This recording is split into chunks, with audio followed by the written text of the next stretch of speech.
అరావళి నిర్వచనంపై తీర్పు నిలిపివేద్దాం. అరావళి డెఫినేషన్ ఉంది కదా, మనం రీసెంట్గా ఒక వీడియో చేసాం. దాని మీద తీర్పు అంటే జస్టిస్ అనేది స్టాప్ చేయడం జరిగింది. తీవ్ర వివాదం నేపథ్యంలో సుమోటోగా సుప్రీంకోర్టు కీలక నిర్ణయం. ఒక కీలక నిర్ణయం అయితే తీసుకుంది. ఇది మనం కాంపిటేటివ్ యాస్పిరెంట్స్ దాంట్లో ఉన్న ఎన్విరాన్మెంటల్ స్టడీస్ కింద మనం దాన్ని చదువుకుంటాం. ఇది కోర్టులో అయితే ఉంది. దీన్ని మనం గవర్నమెంట్కి ఎన్విరాన్మెంటలిస్టులకి మధ్య వివాదంగా చూడుకోకుండా మనం ఎగ్జామ్ పాయింట్ ఆఫ్ వ్యూలో మాత్రమే దీన్ని చదువుకోవడానికి ప్రయత్నం చేస్తాం. పర్యావరణం జీవ వైవిధ్య పరిరక్షణలో ఎంతో ప్రాధాన్యతనున్న పర్యావరణం చెప్పుకున్నాం కదా, పర్యావరణము బయోడైవర్సిటీ అంటే జీవ వైవిధ్య ప్రొటెక్షన్లో ఎంతో ప్రాధాన్యం అంటే చాలా ఇంపార్టెన్స్ ఉంది ఉన్న అరావళి పర్వత శ్రేణులకు ఇటీవల కొత్త నిర్వచనం ఇవ్వడంపై తీవ్ర దుమారం రేగుతుందనమాట. రీసెంట్గా ఒక డెఫినేషన్ అయితే ఇచ్చారు. దాని మీద తీవ్ర వివాదం అయితే ఉంది. అయితే రేగుతున్న నేపథ్యంలో సుప్రీంకోర్టు న్యాయస్థానం కీలక నిర్ణయం వెలువరించింది. ఏంటంటే ఈ పర్వత శ్రేణులకు నిపుణుల కమిటీ ఇచ్చిన ఏకరూప నిర్వచనాన్ని ఆమోదిస్తూ, అంటే మీరు ఇచ్చిన నిర్వచనాన్ని ఓకే చేస్తూ ఇచ్చిన నిర్ణయాన్ని గత నెలలో వెలువరించిన తీర్పును సోమవారం తనకు తాను సుమోటోగా నిలిపివేసింది. అంటే సుమోటోగా చేసుకుందనమాట. నవంబర్ 26న నాటి ఆదేశాల్లోని సంక్లిష్టమైన అస్పష్టతలను పరిష్కరించాల్సిన అవసరం ఉందని అభిప్రాయపడింది. కమిటీ నివేదికపై దర్యాప్తునకు ఉన్నత స్థాయి కమిటీ ఏర్పాటు చేస్తామనడంతో పాటు కేంద్ర ప్రభుత్వం ఢిల్లీ, హర్యానా, రాజస్థాన్, గుజరాత్ రాష్ట్రాలకు నోటీసులు జారీ చేసింది. ఈ ప్రదేశాల్లోనే ఈ 14 లక్షల చదరపు కిలోమీటర్ ఏరియాల్లో ఈ అరావళి పర్వతాలు ఉన్నాయి. కేంద్ర ప్రభుత్వము ఢిల్లీ, హర్యానా, రాజస్థాన్, గుజరాత్ రాష్ట్రాలకు నోటీసులు జారీ చేసింది.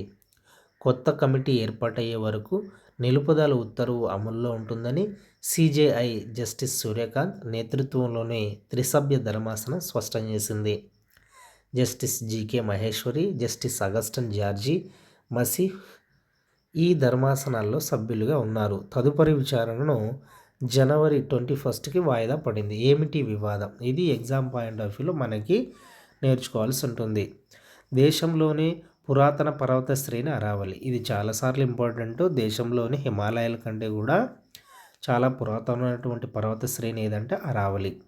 పర్యావరణ పరంగా చెప్పాం కదా, పర్యావరణ పరంగా మాత్రమే దీన్ని మనం చూడాలి.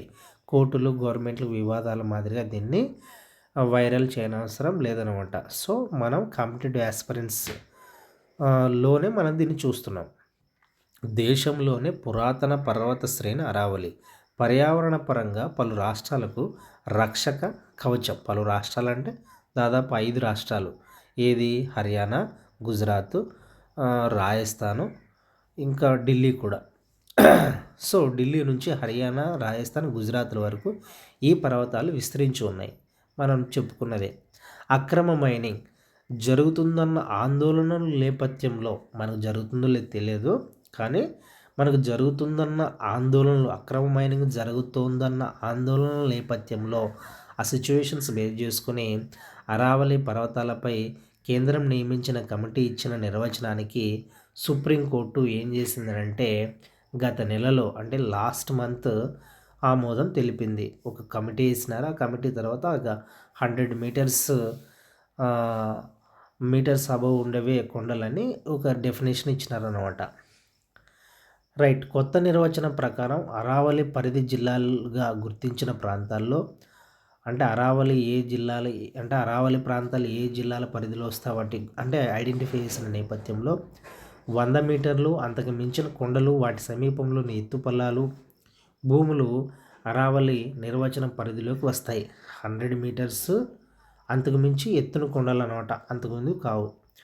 ఒకదానికొకటి 500 మీటర్స్ దూరంతో 2 అంతకంటే ఎక్కువ సంఖ్యలో ఉండే కొండలను అరావళి శ్రేణికి చెందినవిగా పరిగణిస్తారు. ఇది వాళ్ళు ఇచ్చిన డెఫినేషన్.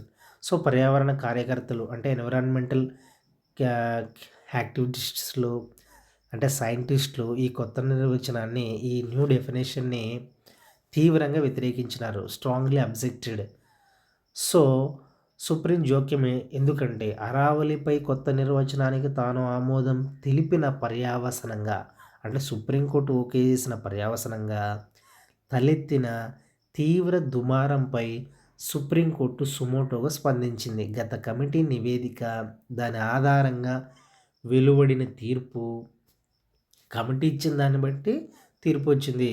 పర్యావరణ పరిరక్షణ సంబంధించిన క్లిష్టమైన అంశాల్లో స్పష్టత నివ్వలేదని, దీంతో అపార్థాలు అంటే రూమర్స్, అపార్థాలన్నీ కూడా తలెత్తాయని సిజేఐ జస్టిస్ సూర్యకాంత్ నేతృత్వంలోని ధర్మాసనం అభిప్రాయపడింది.